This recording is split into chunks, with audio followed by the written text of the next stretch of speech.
Jeremy Brand here at the BFL 83 desk with our new 135-pound kickboxing champion, Caitlin Routledge. Amazing performance out there. Split decision. Were you surprised when it hit the judges' scorecards? No, I figured we were going to go to the judges. She's quite a talented karate champion. So we figured she was going to come out with a lot of kicks, and we know that, depending on range, that whether I can close that gap or not. So no, I wasn't expecting necessarily to finish the fight. We were looking to outscore her. It was a kickboxing match, but you looked like a pure boxer out there. Were kicks ever thinking to be implemented into the game, or was it the striking? I can guarantee you the feedback I'm going to get coming back out of this is, where were your kicks? I definitely like to throw hands. It's where I feel the most comfortable, and it was working really well with her. So as soon as I could get in and out boxer, I felt like that was just the way it should be, so that's what I did. But I guarantee you my coach is going to say, where were those kicks? So it was part of the plan, but we got part of it.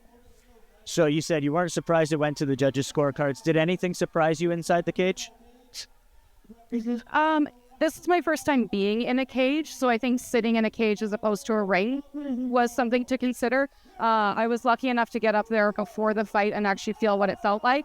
So no, I'm going to say no. It didn't really feel any different. Sort of like sparring on different mats. Yeah. 100%. Yeah. Now, you do have the belt. You plan on defending it. Would you like to get back inside that battlefield cage? Yeah, I mean, my goal is always to fight. The thing is whether we can find an opponent. So, yeah, I'm happy to talk to the promoter about more. It's always on the radar. So, yeah, absolutely.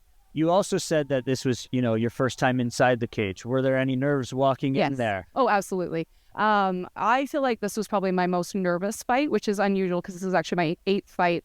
And the 10th time actually preparing for a fight over almost 10 years. So it's not like I'm new to this. But I felt so nervous coming into this one. Even like standing up in the ring, I was like, oh my goodness, like I'm doing this. And then as soon as we get to work, we're going to work. But yeah, absolutely. Definitely felt nerves. It doesn't get any easier, which I wish it did. Congratulations to our new 135-pound kickboxing champion, Caitlin Routledge. Thank you.